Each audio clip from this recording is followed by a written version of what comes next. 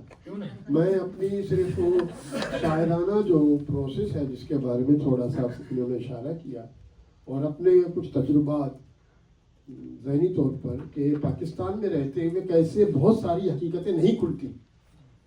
یعنی یہ صرف وہ کالونیل زمانے کی بات نہیں ہے کہ جو کالونائزڈ ہے اس کو اپنی شناخت کا, اپنی آئیڈینٹی کا احساس نہیں ہوتا اور وہ اپنے آپ کو پہچان نہیں پاتا. یہ پاکستان میں بھی ایک مخصوص طریقے سے جو ایجوکیشن کا نظام ہے, جو ایک اسٹرکچرل ہے کلچرل, اس کے تحت انسان کو اپنی حقیقی شناخت سے تعارف بہت کم ہوتا ہے. میں اس سلسلے میں بہت دلچسپ واقعات دو شیئر کرنا چاہ رہا ہوں, اور جس کا تعلق کہیں نہ کہیں سے جا کر وہ پھر نیگیٹیوٹ کے ساتھ بھی مل جاتا ہے. کہ میں جب آیا یہاں پر تو مجھے تھا کہ بھائی عادت تھی میری کہ بس میں بیٹھتا یا سب وے میں بیٹھتا تو میں دیکھتا کتنے لوگ اخبار پڑھ رہے ہیں, کتنے لوگ میگزین پڑھ رہے ہیں, اور کون فارغ بیٹھا ہوا ہے. تو ایک آدھ دو کوئی ایسا. اچھا, یہ سیل فون کا زمانہ نہیں تھا, تو سب لوگ وہ پڑھتے تھے اخبار اور کتابیں سب کے پاس ہوتی تھی, سب کے پاس. کوئی ایک آدھ بیچارہ اتفاق سے وہ کتاب اخبار لینے سے رہ گیا ہو تو وہ ہوتا تھا, باقی سب پڑھتے رہتے تھے. تو میں دیکھتا رہتا تھا کتنے پڑھ رہے. اسی طرح بس میں بیٹھتا تھا تو دیکھتا تھا کتنے کالے ہیں کتنے گورے ہیں. تو کالوں کا گنتا تھا 1 2 3 4 5 6 20 کالے. اچھا بھائی, پھر ایک بار مجھے ہوا 20 کیوں 21 بھائی, میں اپنے آپ کو کیوں نہیں گن رہا ہوں. میں نے کہا ہاں, میں نے سوچا کہ یار کوئی دوسرا جب دیکھے گا تو وہ تو مجھے یہ تھوڑا سمجھے گا, وہ تو بعد میں مجھے کہے گا کہ یو ہیو این ایکسنٹ. وہ تو بعد میں کہے گا, پہلے تو مجھے افریقن امریکن سمجھے گا. تو شروع جب مجھے کہتے تھے کہ میں نے ایکسنٹ, تو میں سمجھتا نہیں تھا واٹ اٹ مینس. تو بھائی پتہ چلا کہ it means where are you from. مطلب اتنے مہذب آدمی ہے کہ براہ راست نہیں پوچھتے کہ آپ کہاں سے ہیں. لیکن کراچی میں مجھے تکلیف ہوتی تھی جب میں نازم آباد جاتا تھا کہیں, تو کوئی بعد میں آنے والا یعنی جو 47 کے بعد آیا مجھے دیکھتا اور میری اردو سنتا اور کہتا بڑی اچھی اردو بولتے ہیں, آپ کہاں کے ہیں. کہاں کے ہیں مطلب آپ مجھے مطلب یہ اس تکلیف کا میں تذکرہ نہیں کر سکتا. بلکہ آصف فرقی نے جب 2007 میں آئے یہاں پر میری ملاقات ہوئی تو پاکستان جا کر ایک رائٹ اپ لکھا اور اس میں اس کا حوالہ دیا. میں نے کہا مجھے بہت تکلیف ہوتی تھی جب مجھے پوچھتے ہیں کہاں سے. تو یہاں بھی یہ ہوا کہ میں جب 20 سالوں کو گنتا تھا اور اپنے آپ کو بھول جاتا تھا کہ جب کوئی اور دیکھے گا تو وہ یہ تھوڑا سمجھے گا کہ یہ پاکستان سے ہے, بلوچ ہے, کیا ہے. وہ تو یہ دیکھے گا کہ اتنے افریقن امریکن ہیں, ان میں سے یہ بھی ایک ہے.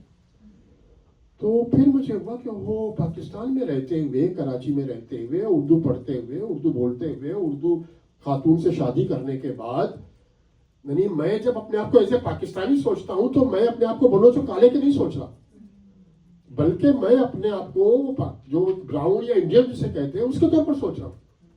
تو یہ ایک ایسا انکشاف اور شاکنگ وہ تھا میرے لیے کہ اس سے مجھے ہوا کہ صرف یہ نہیں ہوتا کہ ہم کہیں کہ بھئی جو کالونائزر ہے, جو اس کے زیر اثر علاقے تھے, جو کالونائزڈ ہو گئے تھے, وہ اپنی آئیڈینٹی کو بھول گئے تھے. ایسا نہیں ہے.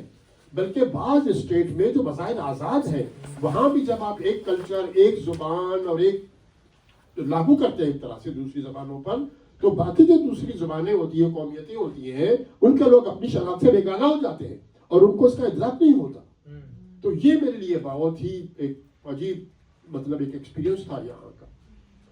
اچھا کراچی میں بھی جب یہ کتاب کی بات ہوئی تو وہ ظاہر ہمارے یہاں جس طرح قوموں کے قومی کھیل ہوتے ہیں نا, قومی یعنی نیشنل گیمز جب سب لوگ کھیلتے ہیں, تو پاکستان میں جیسے کرکٹ ہے مثال کے طور پر, تو وہ تو یعنی گلی میں محلے میں بچے کھیل رہے ہیں, اسکول میں کھیلتے ہیں, اور پھر سٹی میں اور پھر قوم اور وغیرہ وغیرہ. تو اس طرح لٹریچر میں بھی اردو میں قومی کھیل کی طرح بعض ژنر ہے, صنف یعنی جیسے غزل ہے, تو غزل جس کو تھوڑا سا بھی میٹر کا احساس ہے وہ غزل لکھتا ہے. پہاڑ کو کھڑا کیا کھڑا ہے, ہاتھی کو بڑا کیا بڑا ہے, تم وہ اکڑ بکڑ بمبے بو وسیع لگے پورے 100 مطلب رزم میں ہے. تو وہ ہم نے جب شروع کیا تو شاعری تو بعد میں آگئی. میری پہلی ترجیح تو خیر وہ ساری لٹریچر اور فلسفی تھی, ہمیشہ سے رہی ہے, تو یعنی تنقید اور فلسفی. تو وہ خیر میں جب شاعری شروع کی تو مجھے یاد پڑتا ہے 80s میں حیدرآباد سازش کیس بنائی تھی بھٹو نے, جو نیب کے اور لفٹ کے سارے لوگ کو جیل میں ڈال دیا تھا. جب یہ رہا ہوئے جام ساکی اور جمال نقوی, تو لیاری میں ہمارا ایک پارک ہے, وہ مولوی عثمان پارک, وہاں بڑا جلسہ ہوا. یعنی جام ساکی اور پروفیسر جمال نقوی اور دوسرے لیفٹ کے جتنے بھی لیڈر تھے, تو بہت سارے لوگ آئے تھے شہر کے لوگ, میں بھی گیا. اور اس میں بہت سارے شاعر بھی تھے, زاہدہ حنا اور جون ایلیا اور یہ. تو وہ مولوی عثمان پارک کے ساتھ وہ چھوٹا سا وہ ہوتا ہے کہ جس کو ہم ہماری زبان میں وہاں ہوٹل کہتے ہیں, لیکن وہ ہوتا یہ ہے کہ بیٹھک ٹائپ کا ہوتا ہے, چھپر سا بنا ہوتا ہے, نیچے کرسی رکھی ہوتی ہے, لوگ بیٹھتے ہیں, چائے وائے پیتے ہیں, باتیں کرتے ہیں. تو مولوی عثمان کے بالکل پارک اپوزٹ ہم کھڑے پہ تھے, تو جوان بھی کھڑا ہوا تھا اور بھی. تو مجھے کہنے لگے کہ دانش تم الگ سے ہو, تمہاری شاعری الگ سے ہونی چاہیے. ہاں کہے تو صحیح رہا ہے واقعی میں, مطلب صحیح, ہاں صحیح تو کہہ رہا ہے بالکل. مطلب اکڑ بکڑ بمبے بول لکھتا رہا تو کیا فائدہ. تو پھر مجھے مطلب یہ بنیادی طور پر واقعی مجھے لگا کہ ہاں یہ بات تو صحیح کہہ رہا ہے. پھر اس کے بعد ظاہر ہے اسی زمانے میں بچے تیلی پھول لکھی میں نے. پھر وہ ساؤتھ افریقہ میں نیلسن منڈیلا جیل میں تھا, لیکن وہ ایک موومنٹ چل رہا تھا اس کی رہائی کا اور سارا اپارٹائڈ حکومت کے خلاف, تو وہ روزانہ خبروں کا حصہ بنتا تھا. تو وہ ہمارا تھا حصہ. تو مجھے وہ الگ سے ہوں تو میرے یعنی ایک تو مجھے تھا کہ لٹریچر میں یعنی فیض احمد فیض پروگریسو رائٹرز یا پوئٹری کے حوالے سے بالکل ایک پیک پر, مطلب ایک طرح کا متھ بن گیا, جس پر میرا مضمون بھی ہے. اب جب کتاب چھپے گی تو بہت سارے لوگ ناراض بھی ہوں گے, لیکن حقیقت ہے. تو وہ ایک طرح کا یعنی یوں سمجھیں کہ جو پروگریسو پوئٹری تھی اردو کی, وہ ایک طرح کی بہت ہی زیادہ فارمل ٹائپ کی ہو گئی تھی. یعنی کوئی جو سبجیکٹ ہے آپ اس کو کیسے دیکھیں گے, ایکسپریس کیسے کریں گے, میٹافر کیا ہے, وہ سب کچھ طے شدہ. تو وہ میرے لیے بڑا وہ تھا کہ نا میں پروگریسو ہوں سوچ میں, لیکن پوئٹری مجھے مختلف طرح سے کرنی ہے. پوئٹری یہ نہیں ہے, پوئٹری الگ چیز ہے. پوئٹری جو ناقابل بیان ہو, جو گرفت ہو, یعنی دوسرے لفظوں میں اس وقت بھی میرے اندر تھا, اب بھی ہے, کہ جو اندر آدمی کے اندر غم اور غصہ ہے نا, جو غم اور غصہ وہ سارے کا سارا آنا چاہیے پوئٹری میں. تو وہ میں لکھنا چاہ رہا تھا. تو پھر وہ میں نے اسی زمانے میں, تو چونکہ ہم کراچی میں رہتے تھے تو لیاری کو بالکل الگ تھلگ سے رکھا تھا, ایک طرح کا گیٹو سمجھ لیجیے اس کو کچھ. تو وہ میرا تھا کہ اگر میں اردو میں لکھ رہا ہوں لیکن میں الگ سے لکھوں کہ میں الگ ہوں. تو وہ کچھ نظمیں میں نے, پھر نیگیٹیوڈ کے حوالے سے کچھ چیزیں میرے سامنے آئیں. وہ کتاب کا حوالہ جو سمی نے دیا, جو میں امریکن سینٹر سے ایشو کروائی تھی میں نے, ڈارک ٹاور.